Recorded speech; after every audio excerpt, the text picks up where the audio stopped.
오늘은 항등식과 미정계수 파트고요. 네. 항등식과 미정계수 중에서 첫 번째 항등식부터 이야기를 해보면 항등식이라는 걸 처음 배웠을 때가 중학교 1학년 첫 과정 때 문자식 하면서 항등식이라는 걸 했었는데 문자식을 배우면서 등식이라는 걸 배우고 그 등식 중에서도 종류가 이제 방정식이 있고 항등식이 있었습니다. 방정식 같은 경우는 뭐 1차 방정식, 2차 방정식까지 우리가 배웠는데 이렇게 어떤 특정한 값에 대해서 등식이 성립하는 경우는 방정식이라고 하고 항등식은 양변이 똑같이 생긴 x값에 어떤 수를 넣어도 항상 등식이 성립하는 그런 식을 항등식이라고 했어서 이렇게 두 가지 모습으로 예시를 들어볼 수 있고 그래서 이 항등식이라는 것을 오늘 하는데 항등식은 좀 같은 말이 많아서 그 말 먼저 짚고 가보면 문제에서 항등식이라고 대놓고 알려줄 때도 있겠지만 이렇게 항등식이라고 하지 않고 어떤 문자에 대해서 임의의 x 혹은 임의의 어떤 문자 그리고 혹은 모든 x에 대해서 항상 성립한다 혹은 x의 값에 상관없이 혹은 관계없이 항상 등식이 성립한다 라고 나오면 이건 항등식이라고 볼 수가 있는데 이 항등식 같은 경우는 성질을 통해서 문제를 풀어볼 수 있는데 크게 예를 들어 a x제곱 플러스 bx 플러스 c라는 좌변과 a 다시 x제곱 더하기 b 다시 x c 다시 x라는 우변이 있을 때 모든 개수들의 크기가 같으면 그래서 동류항끼리 개수가 같으면 항등식이라는 사실을 알 수 있고 혹은 완전히 정리가 돼서 좌변은 0이라는 식이 나왔을 때 모든 항의 개수가 그리고 상수항까지 0이 되면 항등식이라는 성질을 띠고 있습니다. 그래서 이 성질을 이용해서 항등식을 풀어볼 수가 있는데 예를 들어서 2-ax 플러스 b 플러스 3y 플러스 c-1인 5x 플러스 3y 플러스 1이라는 식이 있을 때 여기서 양변을 비교했을 때 좌변에 있는 x항과 우변에 있는 x항이 크기가 같아야 하기 때문에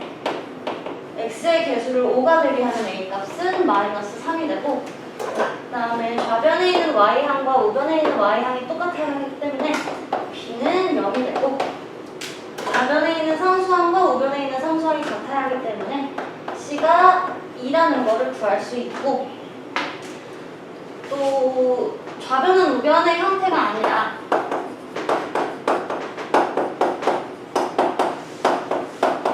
완전히 정리된 상태라면 모든 개수와 상수항이 0이 되게 만들어서 x제곱의 개수가 0이 되려면 a값은 2 x의 개수가 0이 되려면 b는 마이너스 3 또 상수항까지 0이 되려면 c가 1이라고 구할 수 있습니다. 그래서 항등식을 이용해서 이제 두 번째 미정계수법이 등장하는데 사실 항등식은 이미 아는 거고 많이 해봤던 거고 쉬운 거기 때문에 미정계수로 바로 넘어가 보면 일단 미정계수라는 것은 정해지지 않은 개수를 찾는 방법입니다. 그래서 정해지지 않는 미수, 즉 문자의 값을 찾는 방법은 두 가지가 있는데 첫 번째 개수 비교법 말 그대로 개수를 직접적으로 비교해서 알맞은 문자를 찾는 방법이고 두 번째 수치 대입법 이 또한 말 그대로 어떤 특정한 수치를 대입해서 개수를 찾는 방법인데 일단 개수 비교법 같은 경우에는 식을 전개해서 정리하기 편할 때 그래서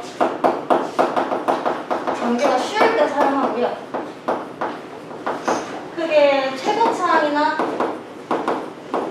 상수항 혹은 이뿐만 아니더라도 어떤 특정한 차수의 값을 찾을 때 편할 것 같고 그리고 수치 대입법 같은 경우에는 어떤 한 항이 다항식이 0이 되게 하는 값이 있으면 그 값을 대입해서 정리를 해주는 방법이 있습니다. 그래서 이 두 가지 방법을 이용해서 1과정에서 나눗셈을 했었는데 그 나눗셈이 이제 세로셈 나눗셈이 아니라 수치대입법이랑 계수비교법을 이용해서 나눗셈 방법식 문제를 풀 수가 있습니다. 그래서 예를 들어서 x세제곱 플러스 2x 마이너스 2라는 다항식을 x제곱 플러스 bx 플러스 3이라는 다항식으로 나눴을 때 나머지가 1이라고만 알려주고 여기서 a값과 b값을 찾으라고 한다면 이제 세로셈으로 하는 것에는 한계가 있어서 나눗셈에서 중요했던 확인식으로 변환을 시킬 거고요. 그러면 확인식으로 바꿔보게 되면 나누어지는 식은 나누는 식 곱하기 곱 더하기 나머지가 되기 때문에 이 상태에서 한 번 더 확인을 해보면 나누어지는 식은 3차, 좌변은 3차고 우변에는 2차식에다 어떤 QX라는 방식이 곱해져 있는데 일단 더해지는 수는 차수는 곱하는 횟수이기 때문에 더해지는 수는 차수에 영향을 주지 않고 그래서 차수를 비교해봤을 때 2차한테 1차를 곱해야 3차가 나옵니다. 그래서 QX가 1차라는 사실을 확정을 해놓은 상태에서 최고차항의 개수를 비교해보면 3차항의 개수가 1이고 2차항의 개수가 1이었기 때문에 이 1차항의 개수도 1이어야 최고차항의 개수가 맞아떨어지고 그 다음에 상수항은 모르기 때문에 어떤 새로운 문자를 지정을 해놓으면 다시 식을 정리해봤을 때 나누어지는 식은 나누는 식 곱하기 몫에다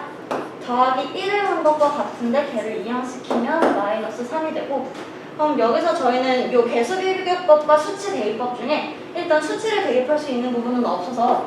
개수를 먼저 비교해 볼 건데 최고차항은 이미 1로 맞추었기 때문에 상수항으로 바로 비교를 해보면 좌변의 상수항은 마이너스 3이고 우변은 3 곱하기 k로 만들어지는 게 상수항이기 때문에 상수항이 마이너스 1이라는 사실을 알 수 있고 그러면 k를 마이너스 1로 바꿔서 확인해보면 이제 수치대입법이 가능하게 됩니다. x-1이라는 요 식이 0이 되게 하는 값이 있기 때문에 x에다 1을 대입해보면 좌변은 1 플러스 a-3 그리고 우변은 0이 돼서 a 값이 2라는 것을 알 수 있고 그 다음에 한 번 더 개수를 비교를 해보면 지금 좌변의 2차항을 확인해 볼게요. 좌변에는 2차항이 없기 때문에 0x제곱이라고 생각을 해보면 우변을 전개했을 때 나오는 x제곱이 x제곱 곱하기 마이너스 1과 bx 곱하기 x이기 때문에 마이너스 x제곱 플러스 bx 제곱이 되어서 b값이 1이라고 구할 수 있습니다. 그래서 나눗셈 문제나 다항식 문제에서 개수비교법과 수치대입법을 알맞게 잘 적용을 시키면 문제 풀기가 쉽고요. 그리고 이제 수치대입법에서 조금 더 이용할 수 있는 게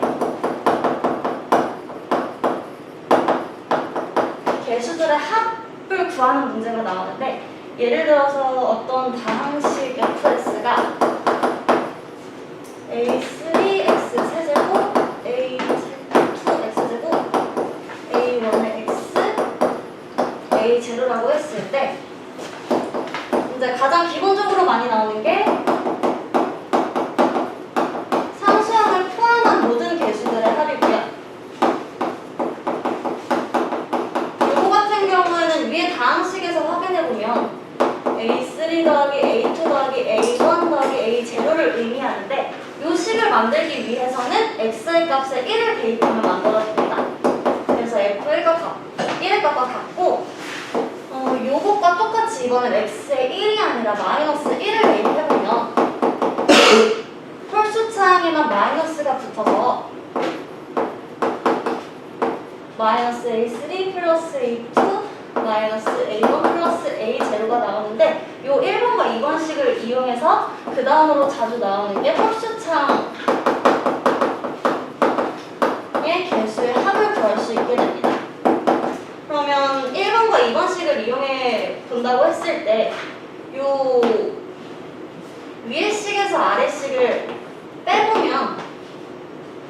2A3 플러스 2A1이 나오고 홀수차항과 같은 경우는 이 값의 반이기 때문에 F1의 값에서 F-1의 값을 뺀 것이 절반이라고 할 수 있겠고 이와 비슷한 방법으로 짝수, 차수의 항의 개수들의 합을 구했을 때도 1번식과 2번식을 더해보면 2A2 플러스 2A0가 되기 때문에 F1의 값과 F-1의 값을 더한 후 절반을 하면 짝수차항의 개수의 합이 나오면서 구할 수 있어서 이런 문제가 나오면 X값에 적절한 수치를 잘 대입해서 문제가 구하라는 식을 만들어내는 걸 찾는 게 중요합니다. 그래서 항등식과 미정계수는 여기까지입니다.